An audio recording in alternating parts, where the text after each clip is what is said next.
Galerinha, tudo bem?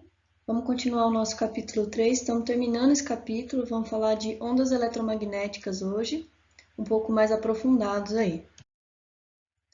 Só para relembrar, ó, o que são ondas eletromagnéticas, né? São ondas que não precisam de meio material para se propagarem, lembra? Elas se propagam em qualquer lugar, não precisando necessariamente de um meio. É uma combinação entre campos elétricos e campos magnéticos. Outra característica importante dessas ondas é que elas são transversais. Então, a onda transversal, lembrando que a gente já falou disso, ela tem esse formato aqui, né, essa carinha. Então, é uma onda que tem propagação vertical, né, então ela vibra na vertical, só que ela se propaga para frente, né, na horizontal. Então, a direção de propagação ela é perpendicular à vibração, à perturbação. E aqui algumas coisas que a gente tem que lembrar para lidar aí de novo com ondas, né? O comprimento de onda, que seria o tamanho aí entre uma crista e um vale, ou entre uma crista e uma crista, um vale e um vale, né? Seria mais ou menos o tamanho de uma onda completa, tá? A crista seria essa parte mais elevada e o vale a parte mais profunda da onda. Tudo bem, gente? Então, as ondas eletromagnéticas têm esse formato, só que a gente não vê elas, né? A gente vê os efeitos que elas provocam. Então, por exemplo, a gente vê a luz que reflete dos objetos, a gente sente o calor de algumas fontes aí luminosas, mas a gente não enxerga esse formato de onda eletromagnética, tá bom? Beleza, gente. Algumas características que valem a pena a gente ressaltar, ó. As ondas eletromagnéticas, elas podem ser definidas como diferentes tipos de luz. Então, onda eletromagnética é luz. O que diferencia uma da outra é a frequência que ela tem, então vamos chamar de F essa informação, o comprimento de onda que ela vai possuir em consequência da frequência, né? Uma coisa depende da outra, e a energia que ela transporta. Hoje nós vamos entender um pouquinho qual que é a relação entre esses três, né? Entre essas três características. Então vamos lá. Ela obedece o seguinte, ó. Quanto maior for a frequência, menor meu comprimento de onda e maior a energia que a onda transporta. Ficou claro, gente? Então, quanto mais frequência tiver, quanto mais vezes ela vibrar por minuto ou por segundo, menor vai ser o comprimento de onda e mais energia ela vai carregar. Isso significa, na prática, gente, que ela é uma onda, por exemplo, se ela tem alta frequência e baixo comprimento de onda, ela é uma onda que consegue penetrar muito nos objetos, ela pode ser nociva ao corpo humano, por exemplo, tá? Nós vamos estudar isso um pouquinho mais a fundo hoje. Para estudar essas frequências, foi criada aí uma organização, né, uma ordem de quantidade, quantitativa mesmo, que a gente chama de espectro eletromagnético. Então, ele é uma escala, né, para organizar as diferentes frequências e comprimentos de ondas que a luz tem. Então, a gente vai desde o menor, da menor frequência, até a maior frequência. Esse desenho que eu coloquei aqui é o exemplo de um espectro eletromagnético. Nós vamos explorar um pouco mais detalhado, né? Mas aqui, se a gente conseguir observar, ele vai de uma frequência aqui pequena para uma frequência alta aqui. Beleza? Vamos analisar ele então.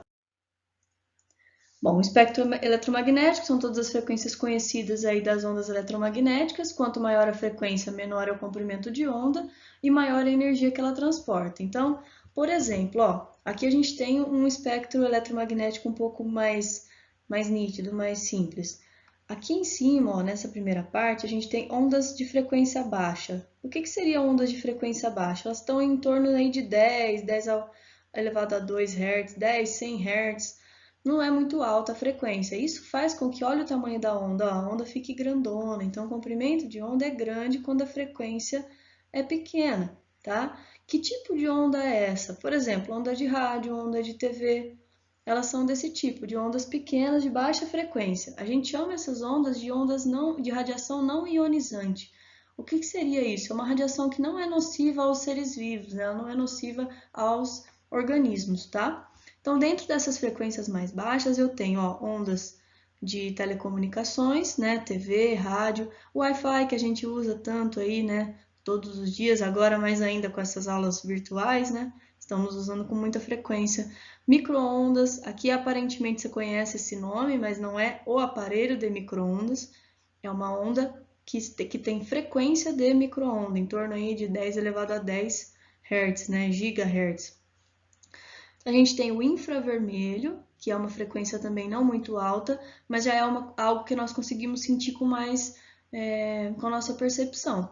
O infravermelho é o calor, né? Então, por exemplo, quando você está exposto ao sol, você sente a radiação do sol de outras frequências e sente também infravermelho, que é o calor. Esse aqui, ó, que está bem no meio, que a gente chama de luz visível, isso é a única coisa que a gente consegue enxergar de todo o espectro luminoso, tá? Então, o que a gente vê está só nessa faixinha aqui de luz visível, que são as cores do arco-íris. Lembra que a gente trabalhou isso na aula anterior? Quem são aquelas cores, que elas vêm da luz branca? Então, olha só o tanto de coisa que o nosso olho não consegue captar, ó. Desde as ondas baixas de rádio, de TV, de micro-onda, infravermelho, que é calor, né? Até o visível a gente não consegue perceber visualmente nada. Depois dele também não, ó, já vamos para o ultravioleta, né, que está presente, por exemplo, aí na radiação solar, com a qual a gente já tem que se preocupar um pouquinho. Por quê? Porque ela entra nessa faixa aqui, ó, de radiação ionizante. O que é uma radiação ionizante? É uma radiação que pode provocar problemas aí nos organismos vivos. Ela pode modificar o funcionamento celular e provocar algumas mutações. E essas radiações daqui em diante, elas começam a ser um pouco mais curtinhas. Ó, a gente tem comprimentos de onda menores. Esses comprimentos de ondas menores, eles são devidos a uma frequência muito alta. Então, ela vibra com mais frequência e ela produz comprimentos de ondas menores. E por conta desse comprimento ser pequenininho, elas conseguem penetrar nos objetos, nos organismos vivos. Por exemplo, o ultravioleta, a gente sabe que se não se proteger dele, as queimaduras de sol podem causar problemas na nossa pele. Raio-X, quando você precisa fazer um exame de raio-X, há sempre um alerta de que tem que ser cuidado, tem que tomar muito cuidado. Quem vai fazer o exame em você, né, o médico que fica ali, ele não acompanha você de perto porque ele também vai ficar exposto. Raios gama, por exemplo, são aqueles que a gente perceberia num reator nuclear, numa explosão nuclear, que são ondas aí extremamente energéticas que podem provocar a morte dos organismos vivos quase que instantaneamente. Tudo bem, gente? Então, esse aqui, ó, é o espectro eletromagnético, ou seja, é uma escala onde a luz é dividida em frequências, da menor para a maior, onde você consegue entender qual é a influência dessa frequência nos organismos, nos aparelhos e na nossa vida. Beleza, galera? Bom, vamos explorar um pouquinho mais a onda de luz visível, espectro visível, né? Então, a gente tem aqui antes dela, ó, onda de rádio, micro-ondas, infravermelho, luz visível, ultravioleta, raio-x, raio gama. As ondas visíveis, né, as ondas de luz visíveis, elas têm comprimentos diferentes também, ó. Começa com um grande comprimento de 700 nanômetros, que é uma medida aí que a gente usa que é 10 a menos 9 metros, e vai diminuindo de frequência. Agora que você já entendeu a lógica, ó, se diminui a frequência, eu vou aumentar o meu comprimento de onda, certo? Se aumenta a frequência, eu vou diminuir o meu comprimento de onda. Então, aqui a gente tem, ó, vamos corrigir, uma diminuição do comprimento de onda. Isso equivale a uma frequência mais alta. Portanto, a gente tem mais energia. Se eu pensar nas cores lá do arco-íris, né, nas cores do espectro, a que tem menos energia é a vermelha, a que tem menos velocidade e energia. A que tem mais energia é o violeta. E aí, logo em seguida, já tem o ultravioleta, que a gente nem enxerga mais. Tudo bem, gente? Então, basicamente, o que acontece? O seu sistema ocular é sensível a essa radiação de luz. Algumas células dos seus olhos são sensíveis a captar essa luz e transferir essa informação para o cérebro, né? A gente coloca lá os impulsos elétricos e vão para o cérebro. Uma delas são chamadas de cones, que reconhecem as cores com diferentes frequências, e os bastonetes, que são sensíveis a baixa luminosidade.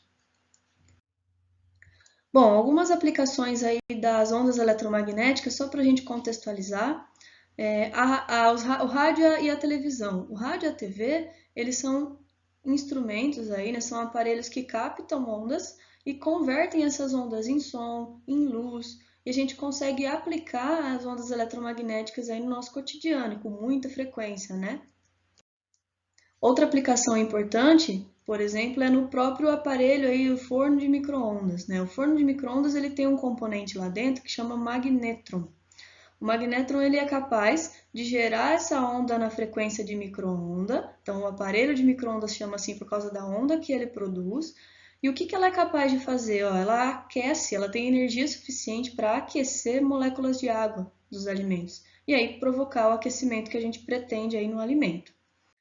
Outra aplicação que eu acredito que você use bastante, e neste momento da vida especificamente a gente está usando muito, que são os celulares e os computadores, né? Eles convertem todas as ondas sonoras e luminosas em eletromagnéticas, na faixa da frequência de micro-onda, e transmitem essas ondas através de ondas eletromagnéticas. Então, ele permite o envio de dados por meio dessas ondas. E aí tem outras aplicações. A gente pode ver, por exemplo, aplicações de tratamentos de raio-x, tratamentos de radiação para problemas de pele, enfim, para tratamento de outros tipos de doença. Então, as ondas eletromagnéticas, elas estão presentes na nossa vida com muita frequência, tá? Bom, então a aula de hoje termina aqui. As orientações de estudo são fazer um resuminho aí dos conceitos que a gente apresentou, que são muitos, né? E os exercícios sugeridos aí da Agenda Edu. Tudo bem? Bons estudos, pessoal. Até mais!